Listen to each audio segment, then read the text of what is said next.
Yo les potes, j'espère que vous allez bien. Aujourd'hui, petite vidéo, erreur à ne pas faire sur Etheria Restart. Et avant de commencer cette vidéo, j'aimerais insister sur un point. Il ne faut surtout pas oublier à quel jeu est-ce qu'on est en train de jouer. On est en train de jouer à un gacha.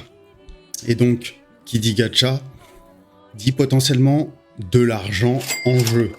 Et donc, c'est important de comprendre que si je fais cette vidéo, c'est surtout pour vous éviter d'investir un maximum, on va dire, de votre argent et d'avoir une certaine pérennité en tant que free-to-play, autant que faire se peut. Bien évidemment, si à un moment donné, vous sentez un besoin de prendre un petit pack, personne ne vous en voudra. Au contraire, ça soutiendra les développeurs. Maintenant, le but, c'est de ne pas se ruiner et donc d'avoir la meilleure progression possible en free-to-play. Et c'est l'objectif de cette vidéo, et de vous limiter les erreurs. Donc, premier point, première chose à prendre en compte, c'est le reroll.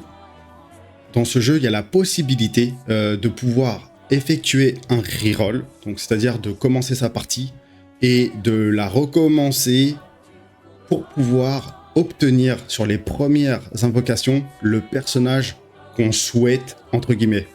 Et donc, les personnages que je vous recommande sur ce reroll seraient Lily et Klaus. Voilà les deux personnages qui, je pense, sont les plus importants parce qu'ils vont vraiment vous permettre de passer énormément de contenu et qui sont un petit peu difficiles à retrouver de par leur kit. Voilà, donc si vous voulez, je pourrais vous faire une autre vidéo qui vous détaille pourquoi est-ce que Lily et Klaus sont les plus importantes, mais pour ce guide-là, je vous recommande tout simplement Lily et Klaus pour un reroll. Si vous voulez un guide reroll, si vous voulez, je pourrais vous en faire un. Autrement, je pense que sur Internet, vous allez pouvoir retrouver pas mal de guides là-dessus. Donc, première des choses, pour pouvoir vraiment avoir une bonne progression et ne pas gaspiller ces cristaux, et ça j'en reviendrai là-dessus, c'est important de commencer avec un bon starter. Donc le top du top, les meilleurs comptes, ça sera de commencer avec Lily et Klaus, on va dire de façon globale. Maintenant, juste Lily, ça sera super. Ou alors avoir un ou deux SSR premium, comme par exemple une Freya et une Yeli, ça peut être tout aussi sympa. Mais essayez, autant que faire se peut, d'avoir un reroll qui démarre bien. Donc maintenant, on va attaquer le deuxième point. Très très important, c'est au niveau de la bannière sélective. Vous allez vite voir au niveau des invocations que vous avez, vous en tant que nouveau joueur, vous aurez accès à une bannière de sélectif qui va vous permettre d'avoir un champion que vous sélectionnez, que vous serez garanti d'avoir au bout de 40 poules, si je dis pas de bêtises. Celle-ci, gardez-la le plus longtemps possible. Attendez avant de miser là-dessus. Parce que le jeu en fait a été fait de manière à être très généreux, et au cours de votre progression, quand vous allez démarrer le jeu, notamment par rapport à toutes les quêtes qui sont incluses dans le jeu, vous allez récupérer beaucoup de cristaux. Donc vous embêtez pas avec ça, mettez-la de côté et attendez de voir comment votre pool il se fait, et en fonction de ce qui vous manque, là, allez piocher dans cette fameuse bannière sélective. À présent, on va attaquer le troisième point très important, qui est le PVP, les gars. Au niveau du PVP, c'est important de le faire tous les jours. Là, par exemple, il me reste 10 tickets à faire. Pourquoi ? Parce que le PVP donne énormément de récompenses. Alors, il y a à la fois des récompenses de fin de saison, les récompenses de première montée. Donc, la première fois que vous atteignez le rang bronze, vous récupérez 400 capsules avec des invocations, etc., etc. Il y a les récompenses de rang. Donc là, moi, je suis passé rang divin. Donc, à la fin de la saison, je vais récupérer tout ça. Mais il y a vraiment énormément de choses à gratter. Donc, moi, je vous invite vraiment à quotidiennement, tous les jours, hop, vous y allez, vous défiez, vous regardez un petit peu les équipes. Ça vous donne des points en fonction de l'équipe que vous tapez. Et voilà, mettez-vous bien, faites vos attaques. On s'en fout de gagner ou de perdre. Allez-y, parce que derrière, il y a vraiment une boutique qui est bien fournie. Et je vous montrerai justement qu'est-ce qui est intéressant d'aller chercher dedans.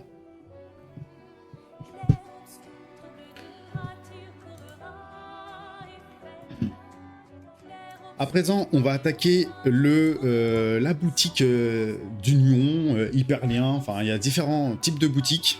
Donc, on va regarder celle de l'Union. Dans celle de l'Union, il y a des must-buy, d'après moi. Donc, bien évidemment, j'ai pas la science infuse.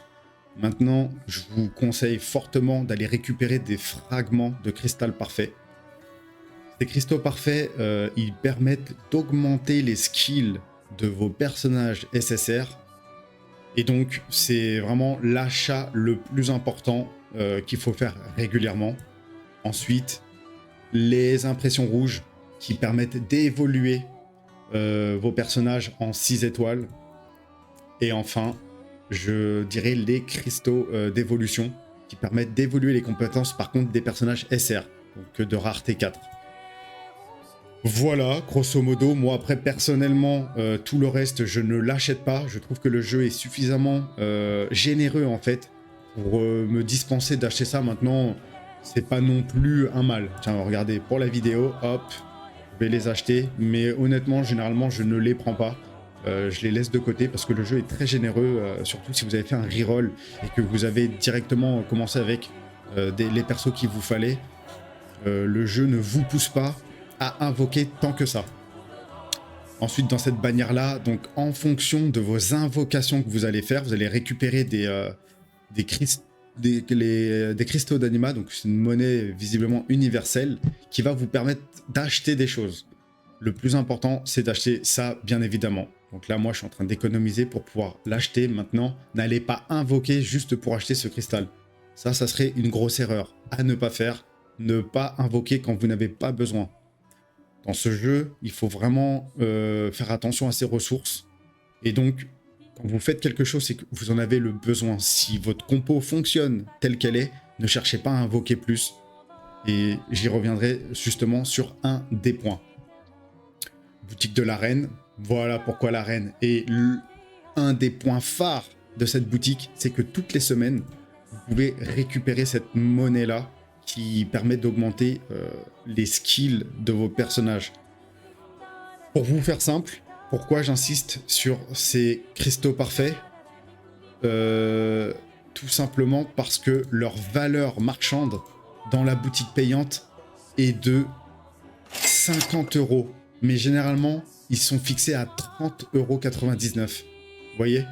Pour acheter ce cristal parfait, il faut payer 30,99 €. Donc là, vous comprenez que toutes les semaines, en fait, le jeu vous offre un item d'une valeur de 30,99 €. Donc, foncez sur ça. Et donc voilà, sur toutes les boutiques, je cherche toujours à récupérer ce qui est lié aux cristaux parfaits. Après, pour le reste, ça, vraiment pas besoin. J'en ai utilisé aucun ticket pour ça et il n'y en a vraiment pas besoin. Voilà. Petit tips important, si vous n'avez pas le personnage, n'achetez pas ce ticket-là. Je me suis fait avoir au tout début du jeu, j'ai fait l'erreur pour vous. Et en fait, ça vous donne juste un doublon. Donc si vous n'avez pas le personnage, ça vous invoquera pas le personnage. Voilà, ça je l'ai fait l'erreur à ne pas refaire. Voilà. Ensuite, nouveau point, on va s'attaquer à la stamina et à vos cristaux. Comment utiliser du coup ces fameux cristaux rouges ? Le meilleur conseil que je puisse vous donner, c'est que ces cristaux vous servent qu'à une seule chose dans ce jeu, c'est à refill. Point à la ligne. Si vous vous mettez à utiliser ces cristaux pour invoquer, c'est que potentiellement il y a un problème dans votre partie. Ça, sachez-le. C'est très très important de bien se mettre en tête. Ce jeu-là est très généreux. Et en fait, vous devez refill vos cristaux pour pouvoir récupérer de la stamina et jouer plus. Les cristaux ne servent en principe à rien d'autre. Donc n'oubliez pas, par exemple là j'ai lancé du farm en automatique, je suis à 55 de stamina. Juste pour la vidéo je vous le montre, je vais refill 100 cristaux pour avoir 100 de stamina. Et c'est uniquement comme ça qu'il faut utiliser vos cristaux. Pareil, ces petites capsules, ne les utilisez pas. C'est des capsules qui s'utilisent uniquement dans ce qu'on appelle un event x2. Le jeu met en place, a priori tous les mois, un event x2 où on peut récupérer le double de récompenses sur pas mal d'événements. Donc notamment les enquêtes qui vous donnent de l'expérience, les postes avancés pour évoluer les capacités de vos personnages, et pour les zones exclusives. Donc, gardez vos capsules que je vous ai montré là pour les événements x2, parce qu'il n'y a pas de limite par jour. Contrairement aux refills, qui sont limités à 10 par jour. D'accord? Donc ça, c'est un point très très important. À présent, nouveau point très important. Dans ce jeu, j'aimerais insister sur l'importance des shells. Alors au tout début du jeu, quand vous allez commencer, le jeu va vous faire attaquer Jacques, le bon Jacques, qui, lorsque vous le battez, va vous donner un shell. Mais qu'est-ce que cette diablerie? Le shell, c'est une des choses les plus importantes du jeu. Pourquoi? Parce que le shell se lie à un de vos personnages et est à ses côtés. Le shell est doté d'une capacité spécifique et de stats qui lui sont propres. Il faut savoir que plus ce shell a d'attributs de base, plus il va donner ses propres attributs à votre personnage principal. Donc l'échelle, c'est pour moi une des choses les plus importantes à farmer, surtout en début de jeu. Quand vous allez commencer le jeu, vous n'aurez pas beaucoup de choses à faire et vous serez tenté d'aller farmer les enquêtes pour monter vos niveaux ou les postes avancés, mais j'aurai une tendance à vous dire, concentrez-vous à farmer un maximum de shells pour les évoluer, et à chaque fois que vous débloquez de nouveaux shells, allez-y, farmez-les et équipez vos personnages de shells en fonction de leurs besoins. Donc par exemple, si vous avez comme healer ou healeuse une petite Sania, essayez de lui récupérer un shell qui sera lié au heal. Alors là, malheureusement, je n'ai plus les shells du début, mais si vous voulez, je pourrais aussi vous faire des guides bien spécifiques sur le début du jeu. Il n'y a pas de souci, mais vraiment, j'aimerais mettre l'accent sur le fait que ils sont très importants. Ensuite, alors je n'ai pas tenu le compte si on est au 6e ou 7e point. Très important. J'ai vu pas mal de personnes me dire en commentaire ou autre qui sont un petit peu perdus sur leur progression, qui savent pas vraiment quoi faire. Il y a énormément de choses à faire et ils sont perdus. Dans ce genre de cas, il y a la charte Hyperlien qui doit être un peu votre guide référent. Suivez-le scrupuleusement. C'est simple, si vous suivez chacune de ces quêtes, votre compte aura une progression ultra fluide. Ils vont vraiment vous, entre guillemets, éduquer quoi faire dans le jeu et à quel moment. Donc là, vous allez voir, je vais reprendre le début. Il faut par exemple que Liane soit équipée d'un shell légendaire, équiper Liane de modules.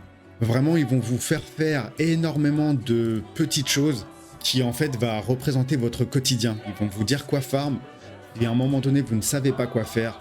Suivez cette charte Hyperlien qui est vraiment intéressante, parce qu'elle aiguille vraiment votre progression de jeu. Et vous voyez que là, je suis niveau 100 et je ne l'ai pas encore terminé. Donc, vraiment, elle est vraiment bien conçue. Suivez-la et à aucun moment, vous serez perdu. D'accord? Et de toute façon, si c'était le cas, n'hésitez pas. L'espace commentaire, il est fait pour ça.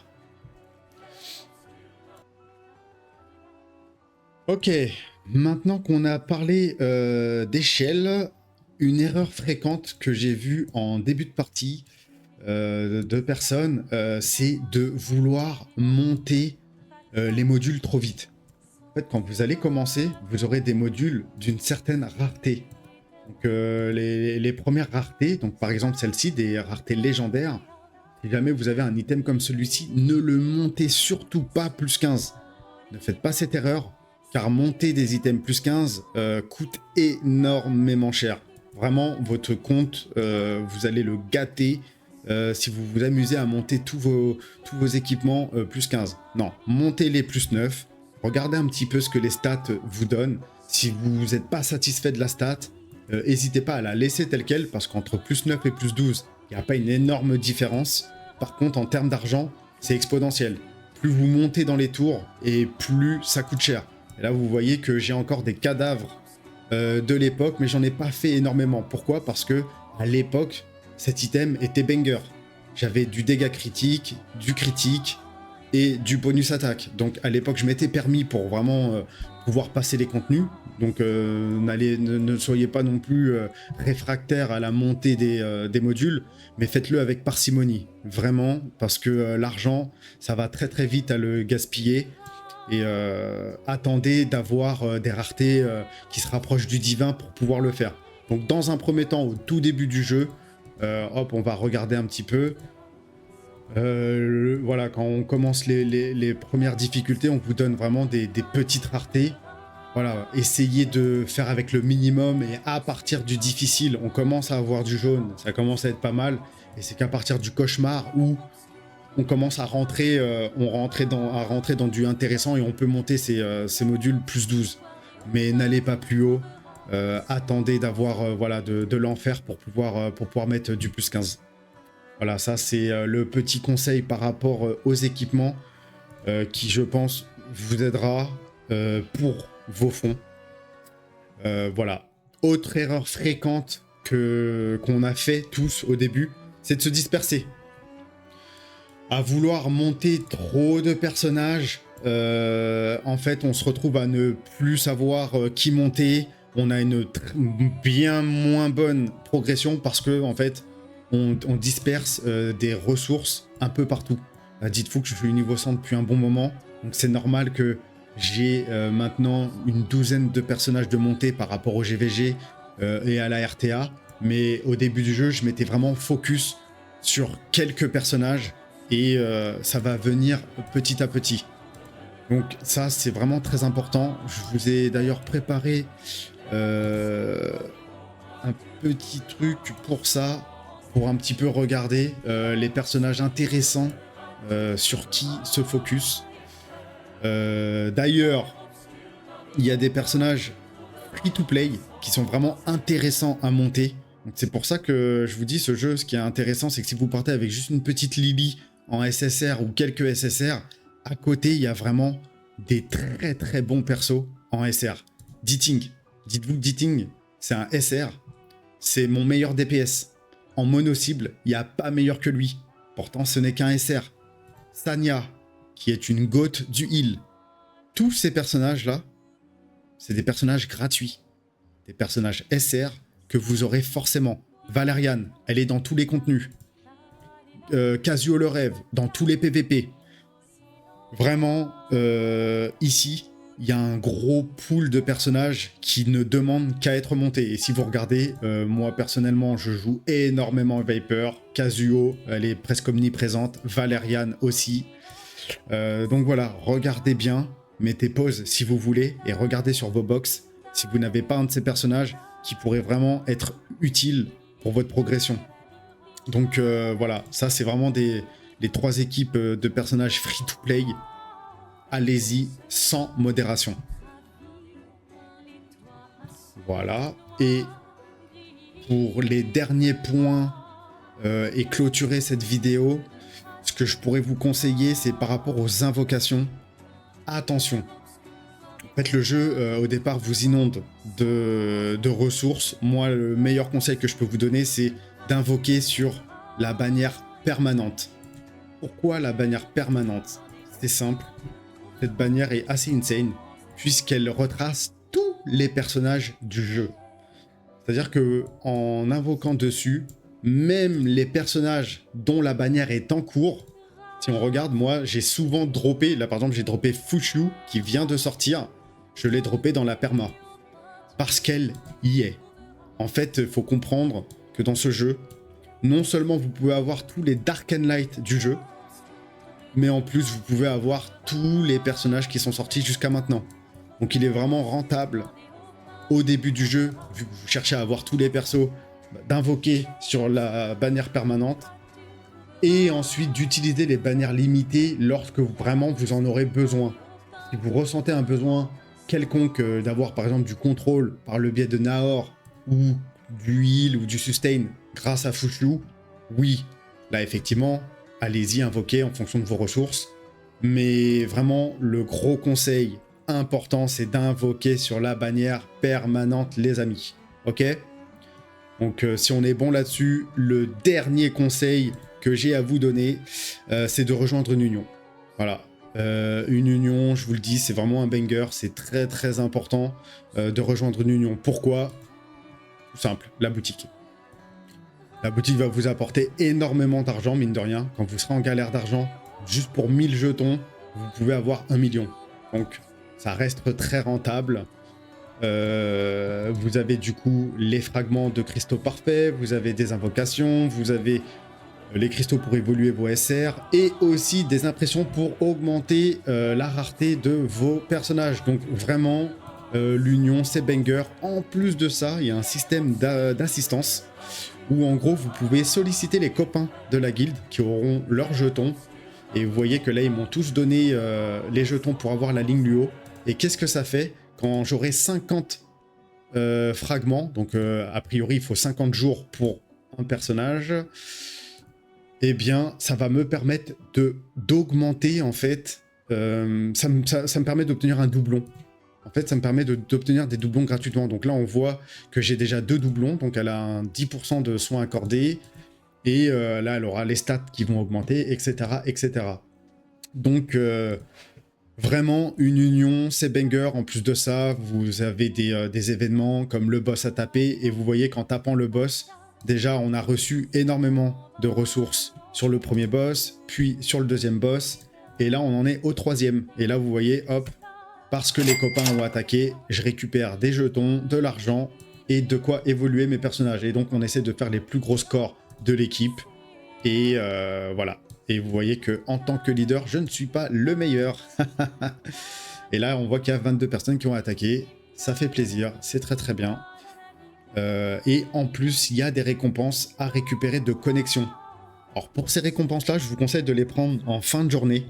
Parce qu'en gros, les récompenses sont en fonction du nombre de personnes qui se sont connectées. Donc, vaut mieux attendre en fin de journée qu'un maximum de gens se soient connectés pour avoir le max de reward. Et le max de reward, il est à 20. Donc là, par exemple, si je regarde, je vois qu'il y a 22 personnes qui ont attaqué le boss de guild. Donc il y a au moins 20 personnes qui se sont connectées. Donc là, on est au max reward. C'est le bon moment pour pouvoir prendre les bonus de connexion. Je ne les prends pas parce que je suis déjà full stam. Mais ça va me donner énormément de stam. Donc là, j'attends que hop, ma bataille continue finisse et je vais pouvoir renvoyer du farm. Donc, dernier conseil pour vraiment finir, c'est chercher le plus possible à farmer de la zone sinistre, à farmer vos équipements sur ces différents contenus et de les faire en automatique. De toute façon, je vous ferai une vidéo sur l'automatisme dans le jeu. En tout cas, c'est tout pour moi. C'était Ori8. Je vous remercie les amis et à très bientôt sur la chaîne. Je vous attends. N'hésitez pas à liker, soutenir, partager. Ça fait énormément plaisir. Ciao les amis.